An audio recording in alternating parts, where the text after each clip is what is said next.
स्फटिकरुचिरे पुण्डरीके निषण्णः अम्लानुश्रीरमृतविषधेरंशुभिः प्लावयन्माम् आविर्भूयादनघमहिमा मानसे वागधीशः ध्यायेदिन्दीवराभं निजकरकमले दक्षिणे दण्डमग्र्यं सव्ये पाशं दधानं जघनतटगते रूप्यपीठालयस्थं काञ्चीग्रैवेयहाराङ्गदकटककिरीटाङ्गुलीयाङ्घ्रिभूषा कर्णाकल्पोज्ज्वलाङ्गं यदुकुलतिलकं कृष्णम् इष्टार्थसिद्ध्यै नमस्ते प्राणेश प्रणतविभवा यावनिमगाः नमः स्वामिन् रामप्रियतमहनूमन् गुरुगुण नमस्तुभ्यं भीमप्रबलतमकृष्णेष्टभगवन् नमः श्रीमन्मध्व प्रदिश सुदृशन्नो जय जय रमापतिं पूर्णगुणं मुकुन्दं व्यासं च विज्ञानसहस्रभानुं पूर्णप्रबोधञ्च सुतत्वदीपं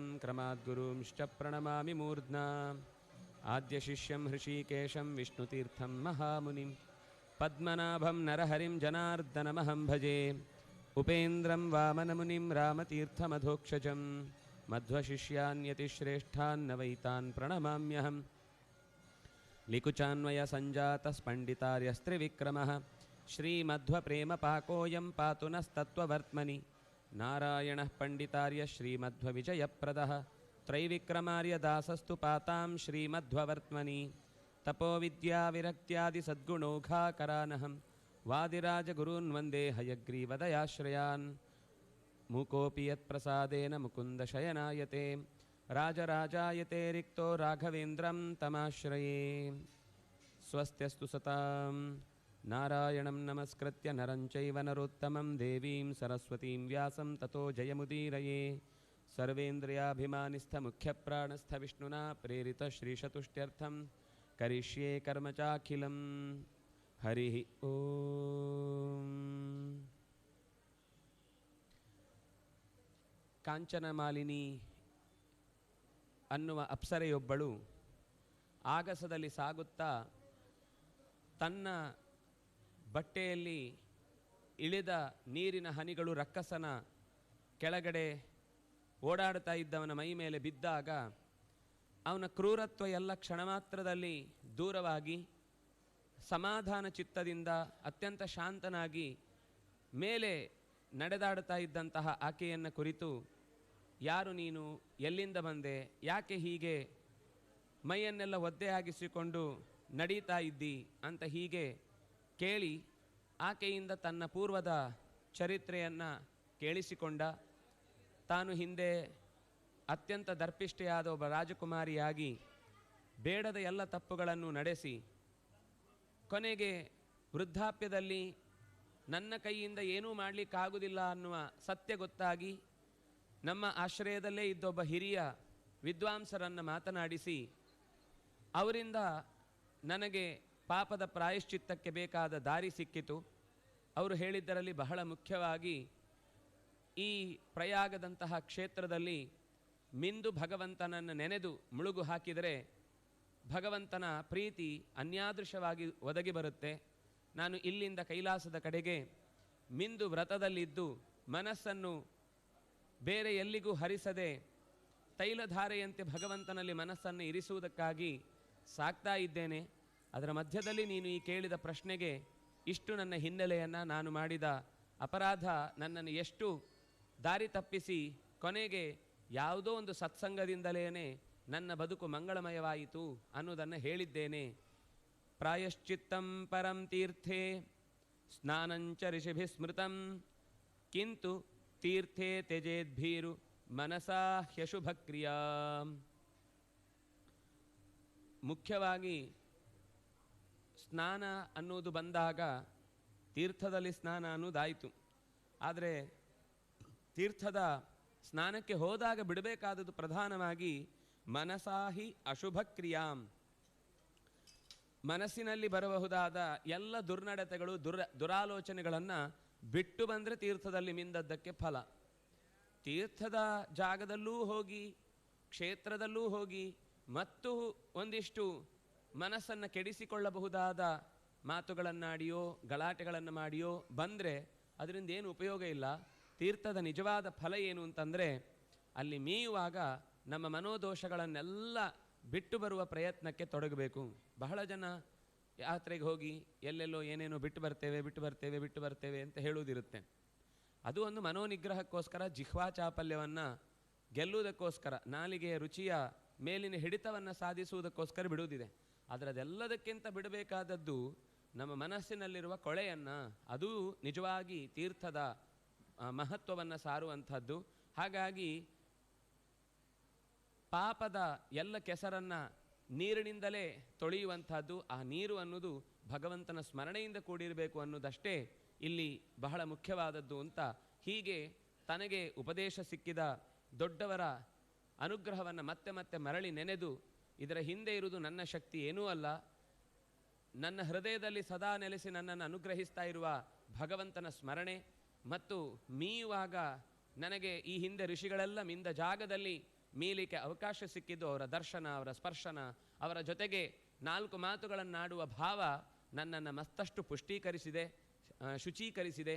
ಈ ಎಲ್ಲ ನೆನಪು ಈಗ ನೀನು ಕೇಳಿದ್ರಿಂದಾಗಿ ಮತ್ತೆ ನನಗೆ ಅದೆಲ್ಲವೂ ಸಂಭ್ರಮ ತಂದಿತು ಅಂತ ಹೀಗೆ ಹೇಳಿ, ತದೈವ ಸಂಭ್ರಮಾಪನ್ನಾನತ್ವಾ ಪಾದೋ ದ್ವಿಜಸ್ಯತು ತ್ಯಕ್ತ್ವಾ ಬಂಧುಜನಂ ಸರ್ವಂ ದಾಸದಾಸೀ ಗೃಹಂ ತದಾ ಸಕಲಾನ್ ವಿಷಯಾನ್ ರಕ್ಷೋ ವಿಷಗ್ರಾಸಾನಿವ ಸ್ಫುಟನ್ ವಪುಶ್ಚಕ್ಷಣ ವಿಧ್ವಂಸಿ ಪಶ್ಯಂತಿ ನಿರ್ಗತಾಹ್ಯಹಂ.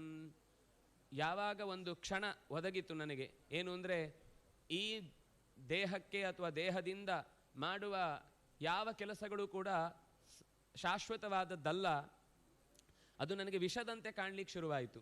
ಅದಕ್ಕಿಂತ ಮುಂಚೆ ಸಂಪತ್ತು ಬಳಿಯಲ್ಲಿದ್ದಾಗ ಉಳಿದವರ ಮಾತುಗಳೇ ವಿಷ ಅಂತನೋ ಹಾಗೆ ಕೇಳಿಸ್ತಿತ್ತು.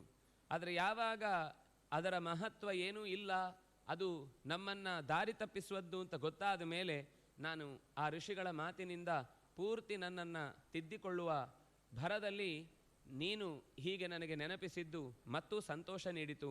3 ದಿನಗಳ ಸ್ನಾನ, ಪ್ರಯಾಗದಲ್ಲಿ ಮಾಡಿದ ಸ್ನಾನ ನನ್ನನ್ನು ಮತ್ತೆ ಮೊದಲಿನಂತೆ ಅಪ್ಸರೆಯ ಮೂಲ ಸ್ಥಾನದಲ್ಲಿ, ನಾನು ಶಾಪಗ್ರಸ್ತಳಾಗಿ ಬಂದವಳು ಮತ್ತೆ ಅದೇ ಸ್ಥಾನಕ್ಕೆ ಹೋಗುವುದಕ್ಕೆ ಅನುಕೂಲ ಆಯಿತು. ಅದರಿಂದಾಗಿಯೇ ಶೇಷೈರ್ಮೇ ಯದಭೂತ್ ಪುಣ್ಯಂ, ತಿಂಗಳಿನಲ್ಲಿ 3 ದಿವಸ ಸ್ನಾನ ಮುಖ್ಯವಾಗಿ ನನ್ನ ಈ ಪಾಪ ಪರಿಹಾರಕ್ಕೆ ಬೇಕಾಗಿದ್ದಿದ್ದು. ಉಳಿದಂತೆ ಇನ್ನೂ 27 ದಿನಗಳ ಸ್ನಾನ ನನ್ನನ್ನು ಈಗ ಒಂದು ರೀತಿ ಪರಿಶುಭ್ರವಾದ ಮನಸ್ಥಿತಿಯಲ್ಲಿ ಕೂಡುವುದಕ್ಕೆ, ನಿನ್ನ ಜೊತೆಗೆ ಮಾತನಾಡುವುದಕ್ಕೆ, ಒಳ್ಳೆಯದನ್ನು ಎಲ್ಲರಿಗೆ ಹಂಚಬೇಕು ಅನ್ನುವ ಭಾವ ಹುಟ್ಟುವುದಕ್ಕೆ, ಮತ್ತು ನಾನೀಗ ಅಪ್ಸರ ರೂಪವನ್ನು ಮತ್ತೆ ಮರಳಿ ಪಡೆಯುವುದಕ್ಕೆ ಎಲ್ಲದಕ್ಕೂ ಸಹಕಾರವಾದ ಶಕ್ತಿಯಾಯಿತು. ನಾನು ಕೈಲಾಸದಲ್ಲಿ ಗಿರಿಜೆಗೆ ಅತ್ಯಂತ ಆತ್ಮೀಯನೆನಿಸಿದಂತಹ ರುದ್ರದೇವನ ಪೂಜೆಗಾಗಿ ತೆರಳುತ್ತಾ ಇದ್ದೇನೆ ಅಂತ ಹೀಗೆ ಹೇಳಿ ನನ್ನ ಚರಿತ್ರೆಯನ್ನು ನಾನು ಹೇಳಿದೆ. ಆದರೂ ನಿನ್ನ ರೂಪ ಅತ್ಯಂತ ಭಯಂಕರವಾಗಿದೆ, ಆದರೆ ನಿನ್ನ ಮಾತು ಈಗ ಅತ್ಯಂತ ಸೌಮ್ಯವಾಗಿದೆ. ಇದು ನೀನೇ ಹೇಳಿದಂತೆ ಅತ್ಯಂತ ಕ್ರೌರ್ಯದಲ್ಲೇ ಇದ್ದವನು, ಈಗ ನಾನು ಸೌಮ್ಯ ಭಾವವನ್ನು ತಾಳಿದ್ದೇನೆ ಅಂತ ಹೇಳಿದಿ. ಇದರ ಹಿಂದೆ ನೀನು ಕೂಡ ಏನಾದರೂ ಮನಸ್ಸು ಬಿಚ್ಚಿ ಹಂಚಿಕೊಳ್ಳುವುದಿದ್ರೆ ಹೇಳಿಕೊಳ್ಳಬಹುದು ಅಂತ ನಿನಗೆ ಹೇಳಬೇಕು ಅಂತ ಅನ್ನಿಸಿದರೆ ಖಂಡಿತ ನಾನು ಅದನ್ನು ಕೇಳಲಿಕ್ಕೆ ತಯಾರಿದ್ದೇನೆ ಅಂತ. ಯಾವಾಗಲೂ ಕಿವಿ ಕೊಟ್ಟು ಕೇಳುವುದು ಅನ್ನುವುದೇ ಎಷ್ಟೋ ಸರ್ತಿ ಬಹಳ ಜನಕ್ಕೆ ಮಾಡುವ ಉಪಕಾರ. ಏನೇನೋ ಆಲೋಚನೆಗಳು ಬರ್ತಾ ಇರುತ್ತೆ, ಯಾರಾದರೂ ಕೇಳಲಿ ಅಂತ. ಅದರಲ್ಲೂ ಈ ಶಾಸ್ತ್ರ ಅಧ್ಯಯನ ಮಾಡಿದವನು ಅಥವಾ ಅದನ್ನು ಚೆನ್ನಾಗಿ ಏನಾದರೂ ಒಂದು ಹೊಸತನ್ನು, ಲೋಕೋಪಕಾರಿಯಾದ ಸಂಗತಿಯನ್ನು ತಿಳಿದವನು ಜನರಿಗೆ ಕೊಡಬೇಕು ಅಂತ ಬಯಸಿದಾಗ ಅದನ್ನು ಯಾರೂ ಸ್ವೀಕರಿಸಲಿಲ್ಲ ಅಂದರೆ ಅವನಿಗಾಗುವಷ್ಟು ವ್ಯಥೆ. ಅದನ್ನು ಹೇಳುವಾಗ ಒಂದು ಹೆಣ್ಣು ಮಗುವನ್ನು ಹೆರುವಾಗ ಯಾವ ರೀತಿ ವೇದನೆ, ಪ್ರಸವ ವೇದನೆ ಪಡ್ತಾಳೋ ಆ ರೀತಿ ಒಬ್ಬ ಜ್ಞಾನಿ ವೇದನೆ ಪಡ್ತಾನೆ ಅಂತ.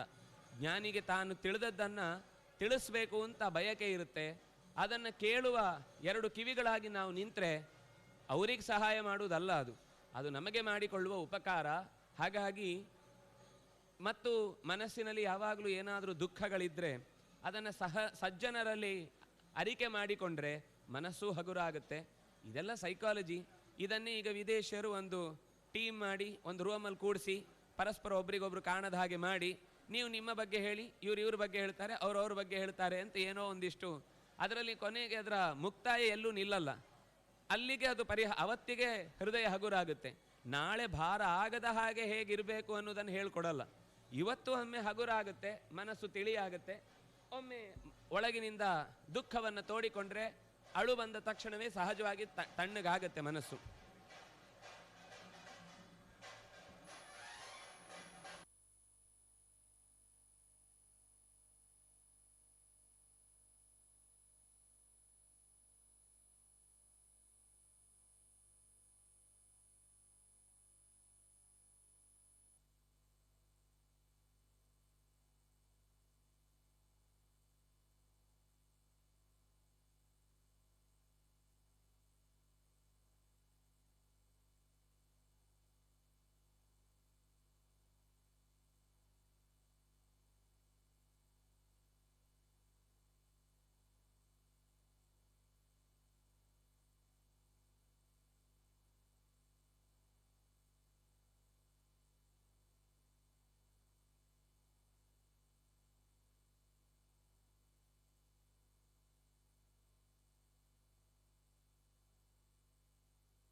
ಶ್ಮಶ್ರುಲೋ ದೀರ್ಘದಂಷ್ಟ್ರಶ್ಚ ಕ್ರವ್ಯಾದೋ ಗಿರಿಗಹ್ವರೇ. ನಿನ್ನ ಮೇಲಿನ ವೇಷಕ್ಕೂ ನಿನ್ನ ಮಾತಿನಲ್ಲಿರುವ ಸೌಮ್ಯತೆಗೂ ಒಂದಕ್ಕೊಂದು ಹೊಂದಿಕೆಯಾಗದೆ ನಾನು ಈ ಪ್ರಶ್ನೆಯನ್ನು ನಿನ್ನಲ್ಲಿ ಕೇಳುತ್ತಾ ಇದ್ದೇನೆ. ಈ ಮಾತು ಹೇಳಿದೊಡನೆ ರಾಕ್ಷಸ ಅಷ್ಟೇ ತಣ್ಣಗಿನ ಮಾತುಗಳನ್ನಾಡ್ತಾ ಇಷ್ಟಂ ದದಾತಿ ಗೃಹ್ಣಾತಿ ಗುಹ್ಯಂ ವದತಿ ಪೃಚ್ಛತಿ ಪ್ರೀತ್ಯಾ ಹಿ ಸಜ್ಜನೋ ಭದ್ರೇ ತಚ್ಚ ಸರ್ವಂ ತ್ವಯಿ ಸ್ಥಿತಂ. ಸಜ್ಜನರು ಇಷ್ಟವನ್ನು ದದಾತಿ ನೀಡುತ್ತಾರೆ, ಇಷ್ಟವಾದದನ್ನು ಕೇಳಿ ಪಡೆಯುತ್ತಾರೆ, ಮತ್ತೆ ಯಾವುದನ್ನು ಗುಟ್ಟು ಅಂತ ಮಾಡುವುದಿಲ್ಲ, ಎಲ್ಲವನ್ನೂ ಬಿಚ್ಚಿಡುತ್ತಾರೆ.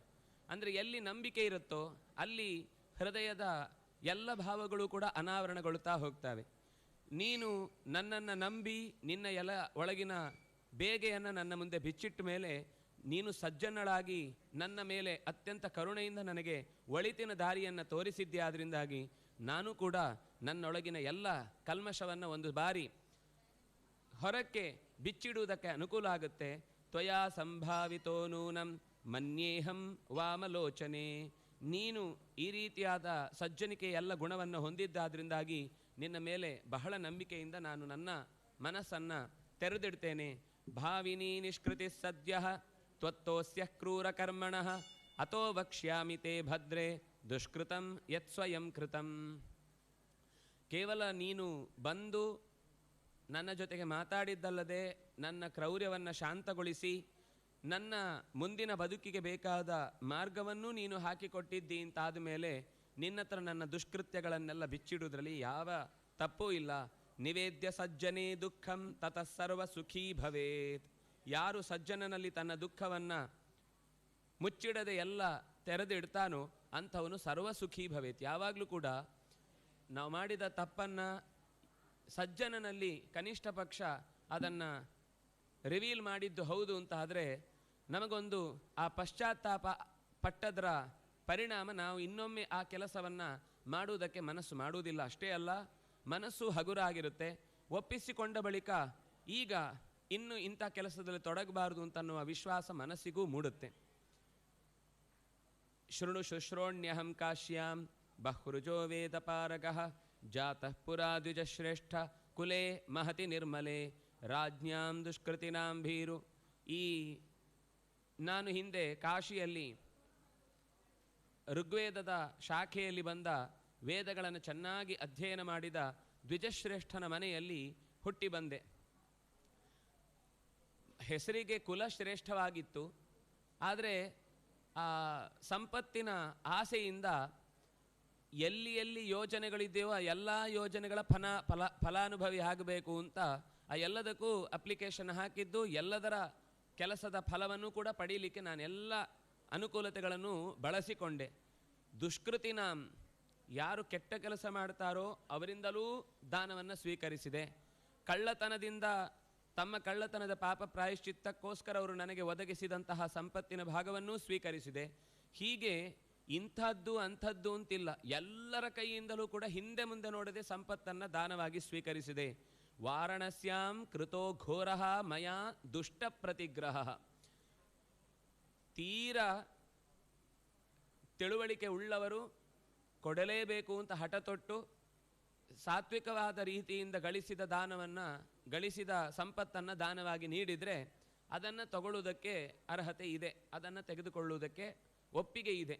ಅದು ಬಿಟ್ಟು ಅದರ ದಾರಿ ಕೆಡುಕಿನದ್ದು ಅಂತ ಗೊತ್ತಾದರೆ ಅದನ್ನು ಯಾವ ಕಾರಣಕ್ಕೂ ಸ್ವೀಕರಿಸಲಿಕ್ಕೆ, ಅಂದರೆ ನಾವು ನಮ್ಮ ತಪಸ್ಸಿನ ಬಲ ಈಗ ಎಷ್ಟೋ ಸರ್ತಿ ಋಷಿಗಳಿಗೆ ಕೊಂಡು ಹೋಗಿ ಕೊಟ್ಟಾಗ ಅದನ್ನು ಸ್ವೀಕರಿಸಿ, ಈಗ ಪರಶುರಾಮ ಎಲ್ಲ ದುಷ್ಟಕ್ಷತ್ರಿಯರಿಂದ ರಾಜ್ಯವನ್ನು ಸ್ವೀಕರಿಸಿದ, ಆದರೆ ಸ್ವೀಕರಿಸಿದ್ದನ್ನು ತನಗೋಸ್ಕರ ಇಟ್ಟುಕೊಳ್ಳಿಲ್ಲ, ಮತ್ತೆ ಯಾರಿಗೆ ಅದರ ಅಗತ್ಯ ಇದೆಯೋ ಅಂತ ನೋಡಿಕೊಂಡು ಅವರಿಗೆ ಅದನ್ನು ಹಂಚಿದ.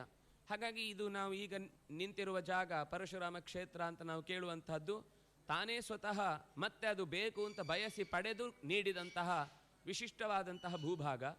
ಈ ನೆಲೆಯಲ್ಲಿ ತುಂಬ ದೊಡ್ಡವರು ಆ ರೀತಿ ಜೀರ್ಣಿಸಿಕೊಳ್ಳುವ ತಾಕತ್ತಿದ್ದವರು ಸ್ವೀಕರಿಸಿದರೆ, ಯಾಕೆಂದರೆ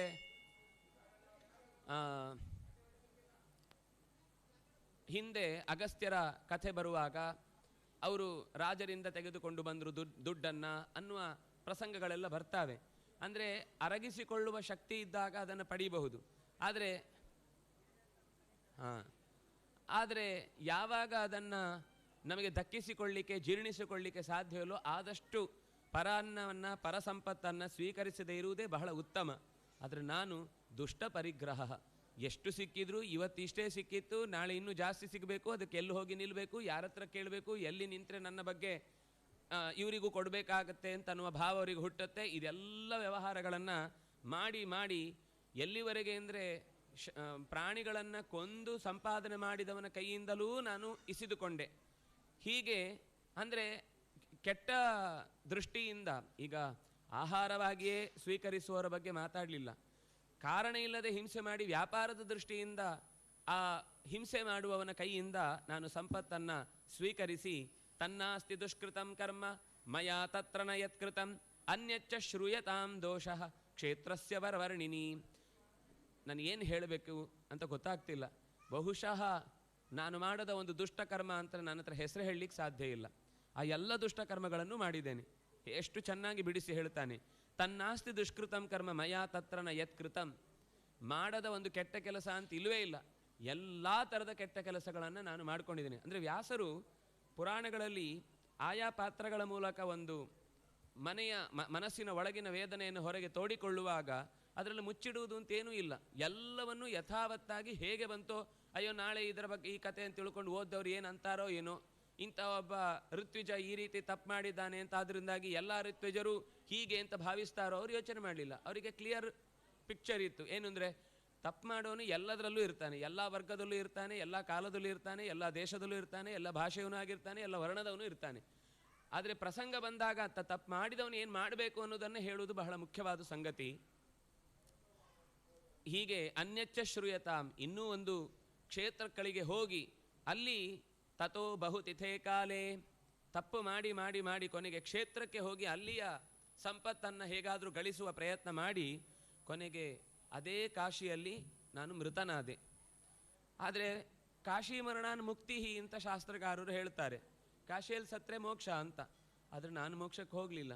ಯಾಕೆಂದರೆ ಕಾಶಿಯಲ್ಲಿ ಮೋಕ್ಷಕ್ಕೆ ಹೋಗೋದು ಯಾವಾಗ ಅಂದರೆ, ಕಾಶಿಯಲ್ಲಿ ಅಲ್ಲಿಯ ನಿಜವಾದ ಮಹತ್ವವನ್ನು ತಿಳಿದು ಮಿಂದು ಅಲ್ಲಿಯ ಹಿರಿಯರನ್ನು ಸೇವೆ ಮಾಡಿ ನಾನು ಒಳ್ಳೆಯ ಜ್ಞಾನವನ್ನು ಪಡೆದು ಆ ಜ್ಞಾನದ ಮೂಲಕ ಜ್ಞಾನೇನೈವ ಪರಂಪದಂ, ಕೇವಲ ಸ್ನಾನದಿಂದ ಅಥವಾ ಕೇವಲ ಒಂದು ಸಣ್ಣ ಯಾವುದೋ ದಾನ ಅಥವಾ ಮೀಯುವುದು ಇಷ್ಟೇ ಕೆಲಸದಿಂದ ಮೋಕ್ಷ ಅಂತ ಎಲ್ಲೂ ಹೇಳಲಿಲ್ಲ. ಇದೆಲ್ಲದರ ಪ್ರಭಾವ ಏನು ಅಂದರೆ ಅಂತಃಕರಣ ಶುದ್ಧಿ. ಅಂತಃಕರಣ ಶುದ್ಧಿಯಿಂದ ಹೇಳಿದ ಮಾತು ಅರ್ಥ ಆಗುತ್ತೆ, ಅರ್ಥ ಆದದ್ದು ನೆನಪಾಗುತ್ತೆ, ನೆನಪಾದದ್ದು ಬೇಕಾದಾಗ ಹೇಳಲಿಕ್ಕೆ ಬರುತ್ತೆ, ಹೇಳಿದ್ದು ಎದುರುಗಡೆಯವನಿಗೂ ಪ್ರಭಾವ ಬೀರುತ್ತೆ. ಅವನು ಮಾಡಿದ ಕೆಲಸ ಇವನು ಮಾಡಿದ ಕೆಲಸ ಜೊತೆಯಾಗಿ ಸೇರಿದಾಗ ಅವನಿಗೆ ಜ್ಞಾನದ ವಿಸ್ತಾರ ಅನ್ನೋದು ತೆರೆದುಕೊಂಡಾಗ ಅವನು ಮೋಕ್ಷಕ್ಕೆ ಹೋಗ್ಲಿಕ್ಕೆ ಸಾಧ್ಯ ಆಗುತ್ತೆ. ಹಾಗಾಗಿ ಅವಿಮುಕ್ತೇ ಮೃತಃ ಕಶ್ಚಿತ್, ಕರ್ಮದ ವಿಪಾಕ ನನ್ನನ್ನು ಇನ್ನೂ ಗಂಟು ಹಾಕಿ ಹಿಡಿದುಕೊಂಡಿದೆ ಅಂತಂದಾಗ ಎಲ್ಲಿ ಸತ್ರು ಕೂಡ ಮೋಕ್ಷಕ್ಕೆ ಹೋಗ್ಲಿಕ್ಕೆ ಆಗುವುದಿಲ್ಲ. ಕಾಶಿಯಲ್ಲೇ ಮರೆದ್ರು ಕೂಡ ನಾನು ಮೋಕ್ಷಕ್ಕೆ ಹೋಗ್ಲಿಕ್ಕೆ ಆಗಲಿಲ್ಲ. ಆದರೆ ಏನು ಅಂದರೆ, ನರಕಕ್ಕೆ ಹೋಗಲಿಲ್ಲ, ಮೋಕ್ಷಕ್ಕೆ ಹೋಗಲಿಲ್ಲ, ನರಕಕ್ಕೆ ಹೋಗಲಿಲ್ಲ. ನರಕಕ್ಕೆ ಹೋಗಲಿಲ್ಲ ಅನ್ನೋದು ಆ ನೀರಿನ ಆ ಸ್ನಾನದ ಪ್ರಭಾವ. ಬೇರೆ ಎಲ್ಲಿಯೂ ಆಗುವುದಿಲ್ಲ ಅಂತ ಅಲ್ಲಿ ಬಂದು ಸ್ನಾನ ಮಾಡ್ತಿದ್ದಿದ್ದು, ಅಲ್ಲಿಯೇ ಸ್ನಾನ ಮಾಡಬೇಕು ಅಂತ ಯೋಚಿಸಿ ಬಂದು ಮಾಡಿದ್ದಲ್ಲ. ಆದರೆ ಆ ಕೆಲಸವೂ ಕೂಡ ನನ್ನನ್ನು ನರಕದಿಂದ ಪಾರು ಮಾಡಿತು. ಆದರೆ ಮತ್ತೆ 10 ಜನ್ಮಗಳನ್ನು ಎತ್ತಬೇಕಾಯ್ತಂತೆ ಕರ್ಮದ ಪಾಕದಿಂದಾಗಿ. ಯಾವ ಯಾವ ಪ್ರಾಣಿಗಳನ್ನು ಎಷ್ಟು ಹೀನವಾಗಿ ಕೊಂದಿದ್ನೋ ಆ ಎಲ್ಲ ಪ್ರಾಣಿಗಳಲ್ಲೂ ಇವನು ಸಂಚಾರ ಮಾಡಿ ನಮಗೆ ಮಾಂಸ ಅನ್ನುವ ಶಬ್ದದ ಅರ್ಥ ಗೊತ್ತಾಗುತ್ತೆ. ಯಾವುದಾದ್ರೂ ಒಂದು ಪ್ರಾಣಿಯನ್ನು ಕಾರಣ ಇಲ್ಲದೆ ಹಿಂಸೆ ಮಾಡಿ ಅದನ್ನು ಕೊಂದ ಅಂದರೆ, ಕೊಂದಾಗ ಆ ಪ್ರಾಣಿಗೆ ನಮ್ಮನ್ನು ಕೊಲ್ಲುವ ಒಂದು ರೈಟ್ಸ್ ನಾವೇ ಕೊಟ್ಟ ಹಾಗೆ ಅಂತೆ. ಮಾಂಸಮತ್ತಿ, ನನ್ನನ್ನೀಗ ನೀನು ತಿಂತಾ ಇದೆಯಲ್ವಾ, ನಿನ್ನನ್ನು ತಿನ್ನುವ ಅಧಿಕಾರ ನೀನು ನನಗೆ ಕೊಟ್ಟಿ ಅಂತ ಅರ್ಥ ಅಂತ. ನನ್ನನ್ನು ನೀನು ತಿಂತಾ ಇದ್ದಿ ಅಂದರೆ ನೀನು ನನ್ನಿಂದಲೂ ತಿನ್ನಲಿಕ್ಕೆ ಯೋಗ್ಯನಾಗಿದ್ದೆ ಅಂತ ನೀನೇ ಒಪ್ಪಿಕೊಂಡ ಹಾಗೆ ಅಂತ. ಹಾಗಾಗಿ ನಮಗೆ ಎಚ್ಚರ ಇರಬೇಕು ಅಂತನ್ನುವ ಮಾತು ಹೇಳಿ, ನಾನು ದ್ವಿರ್ಜಾತಃ ಕ್ರೂರ ವಜ್ರಲೇಪೇನ ಪಾಪೇನ ತೇನ ಮೇ ಜನ್ಮ ರಾಕ್ಷಸಂ ರೌದ್ರಂ ಕ್ರೂರತರಂ ಪಾಪಂ ಸಂಭೂತಂ ಹಿಮಪರ್ವತೆ. ಈ ವಿಕಾರವಾದ ರಾಕ್ಷಸ ಜನ್ಮದ ಹಿಂದೆ ಮತ್ತೂ ಹಲವು ಜನ್ಮಗಳಿವೆ. ದ್ವಿರ್ಜಾತೋ ಘೃದ್ರಯೋನೌ ಪ್ರಾಕ್, 2 ಬಾರಿ ಅತ್ಯಂತ ದೀರ್ಘಕಾಲ ಬಾಳುವ ರಣಹದ್ದಾಗಿ ಸ್ಮಶಾನಗಳಲ್ಲಿ ಮಾಂಸಗಳನ್ನು ಕಿತ್ತು ತಿನ್ನುವಂತಹ ಪ್ರಾಣಿಯಾದೆ.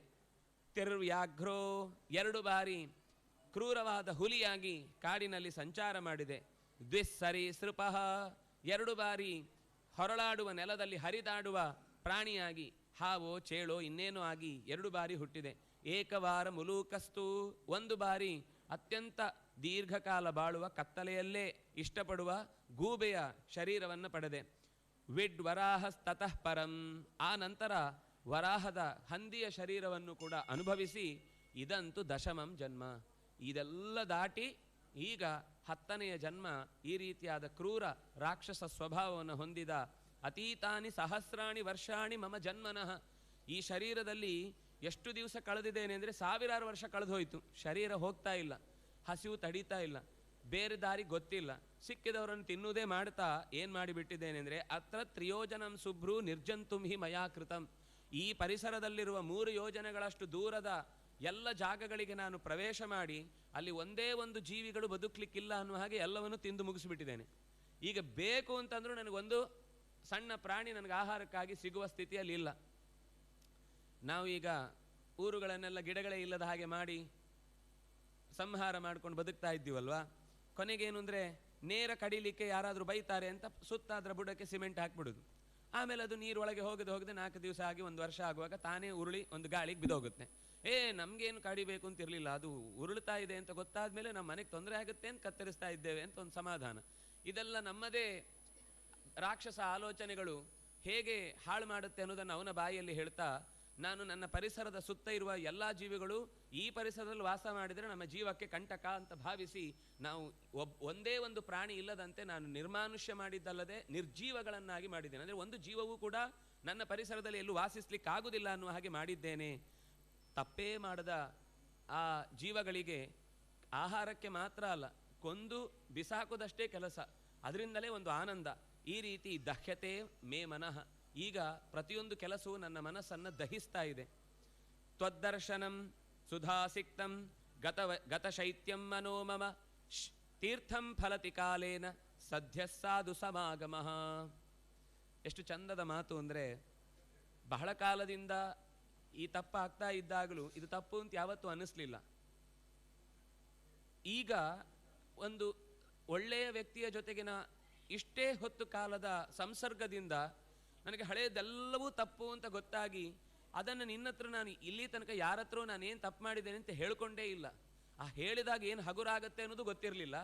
ಈಗ ಎಷ್ಟು ಗತಶೈತ್ಯಂ, ಮನಸ್ಸಿನಲ್ಲಿ ಮಡುಗಟ್ಟಿ ನಿಂತಿದ್ದಂತಹ ಎಲ್ಲ ನೋವುಗಳು, ಆ ಶೀತವಾದ ಭಾವನೆ ಅಂದರೆ ಮಡುಗಡುವುದು ಅಂದರೆ ಮಂಜಿನ ಹಾಗೆ ಹರಳುಗಟ್ಟಿದ್ದ ಎಲ್ಲ ನೋವುಗಳು ಈಗ ಎಲ್ಲ ಹೊರಟು ಹೋಯಿತು. ತೀರ್ಥ ಫಲತಿ ಕಾಲೇನ, ತೀರ್ಥದಲ್ಲಿ ಸ್ನಾನ ಮಾಡಿದರೆ ಸ್ವಲ್ಪ ಕಾಲ ಬೇಕು ಮನಸ್ಸಿನ ಕೊಳೆಯೆಲ್ಲ ಪರಿಹಾರ ಆಗಲಿಕ್ಕೆ. ಆದರೆ ಸದ್ಯ ಸಾಧು ಸಮಾಗಮಃ, ಕೂಡಲೇ ಮನಸ್ಸಿನ ಕೊಳೆಯನ್ನು ತೆಗೆಯುವ ಸಾಮರ್ಥ್ಯ ಇರುವುದು ಅಂತಂದರೆ ಸಜ್ಜನರೆಂಬ ತೀರ್ಥದಲ್ಲಿ ಮಿಂದ್ರೆ ಅಂತ. ಸಜ್ಜನರ ಜೊತೆಗೆ ಒಡನಾಟ ಅನ್ನು, ತೀರ್ಥಕ್ಷೇತ್ರಕ್ಕೆ ಹೋಗೋದು ಅದೇ ಉದ್ದೇಶ ಅಲ್ವಾ.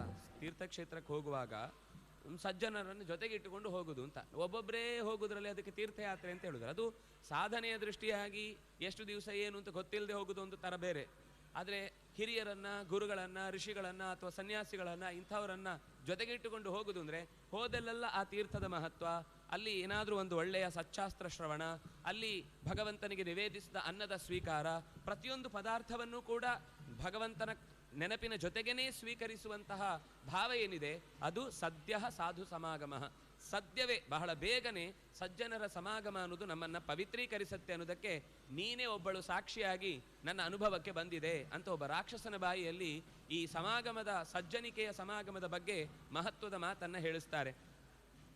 ವಿರಲ ಸಜ್ಜನ ಸುಭ್ರು ಸ್ವಾತ್ಮ ಯಸ್ಯ ನ ಖಿದ್ಯತೆ ಜಾನಾಸ್ಯತ್ರೋಚಿತಂ ತ್ವಂ ಹಿ ಕಿಂಚಿನ್ನೋ ವತ್ಪ್ಯತಃ ಪರಂ. ಸಜ್ಜನರು ಬಹಳ ವಿರಳ, ಸಿಗುವುದೇ ಕಷ್ಟ. ಸಜ್ಜನರು ಅಂತ ಅವ್ರು ಹೇಳ್ಕೊಂಡು ಬೋರ್ಡ್ ಹಾಕೊಂಡು ತಿರುಗುದೂ ಇಲ್ಲ. ಅವರು ನಾನು ಸಜ್ಜನ, ನಾನು ಗುರೂಜಿ, ನಾನು ಇಂಥವನು, ನಾನು ಇಷ್ಟು ತಪಸ್ಸು ಮಾಡಿದ್ದೇನೆ, ನನ್ನ ಹತ್ರ ಬಂದರೆ ಮೋಕ್ಷಕ್ಕೆ ಟಿಕೆಟ್ ಇದೆ ಅಂತ ಅವ್ರು ಹೇಳಲ್ಲ. ಹೇಳಿದವರು ಖಂಡಿತ ಅಲ್ಲ ಅಂತ ಅರ್ಥ. ಅಂದರೆ ಯಾವತ್ತೂ ಕೂಡ ತನ್ನನ್ನು ತಾನು ಸಮಾಜದಲ್ಲಿ ನಿಮ್ಮನ್ನು ತಿದ್ದಲಿಕ್ಕಿರುವ ಒಬ್ಬ ಸದ್ಗುರು ಅಂತ ಹೇಳ್ಕೊಂಡು ತಿರುಗಾಡಲ್ಲ. ನೀನು ಅಕಸ್ಮಾತಾಗಿ ಸಿಕ್ಕಿದಿ, ಅಕಸ್ಮಾತಾಗಿ ನನಗೊಂದು ಪ್ರಶ್ನೆ ಬಂತು, ನಾನು ಯಾವತ್ತು ಯಾವ ಪ್ರಾಣಿಯಿಂದ ಏನು ಚೂರು ತೊಂದರೆ ಆದರೂ ವಿಚಾರ ಮಾಡದೆ ಕೊಂದು ಬಿಡುವನು, ನಿನ್ನಿಂದಾದ ಆ ನೀರಿನ ಸಿಂಪಡಿಸುವಿಕೆಗೆ ನಾನು ಕತಿಗೊಳ್ಳದೆ, ಕೋಪಗೊಳ್ಳದೆ ನಿನ್ನ ಹತ್ರ ಸಮಾಧಾನದ ಕೇಳಿ ಇಷ್ಟು ಒಳ್ಳೆಯ ಜಿಜ್ಞಾಸೆಯನ್ನು ನಾನು ಮುಂದುವರಿಸಲಿಕ್ಕೆ ಸಾಧ್ಯ ಆಗಿದ್ದು ನಿನ್ನ ಸಜ್ಜನಿಕೆಗೆ ಅದೊಂದು ಸಾಕ್ಷಿ. ಅಷ್ಟೇ ಅಲ್ಲದೆ ಅದು ತಕ್ಷಣದಲ್ಲಿ ಇಷ್ಟು ಬದಲಾವಣೆ ನನ್ನಲ್ಲಿ ತಂದಿತು ಅಂತ.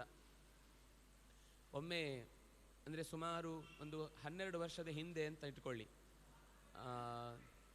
2006, 2007, 2008 ಮಧ್ಯದಲ್ಲಿ ಪೇಜಾವರ ಶ್ರೀಗಳ ಜೊತೆಗೆ ನಾವು ಸಂಚಾರಕ್ಕೆ ಹೋಗಿದ್ವಿ. ಅಂದರೆ ನಾವು 2 ಬ್ಯಾಚ್ ಇರ್ತಿತ್ತು. ಇನ್ನೊಂದು ಬ್ಯಾಚಿನವರು ಪರ್ಯಾಯದ ಸಂಚಾರ, ಅಂದರೆ ಪರ್ಯಾಯ ಮುಗಿಸಿ ಆಗಿತ್ತು, ಬೇರೆ ಯಾವುದೋ ಸಂಚಾರದ ವ್ಯವಸ್ಥೆ ಮಾಡಲಿಕ್ಕೋಸ್ಕರ ಶಿವಮೊಗ್ಗದಿಂದ ಎಲ್ಲಿಗೋ ಬರ್ತಾ ಇದ್ರು. ಒಟ್ಟು ಶಿವಮೊಗ್ಗ ಚಿಕ್ಕಮಗಳೂರಿನ ನಡುವಿನ ಯಾವುದೋ ದಾರಿ. ಸಂಜೆಯ ಹೊತ್ತು ರಸ್ತೆಯಲ್ಲಿ ಯಾರೂ ಇಲ್ಲ.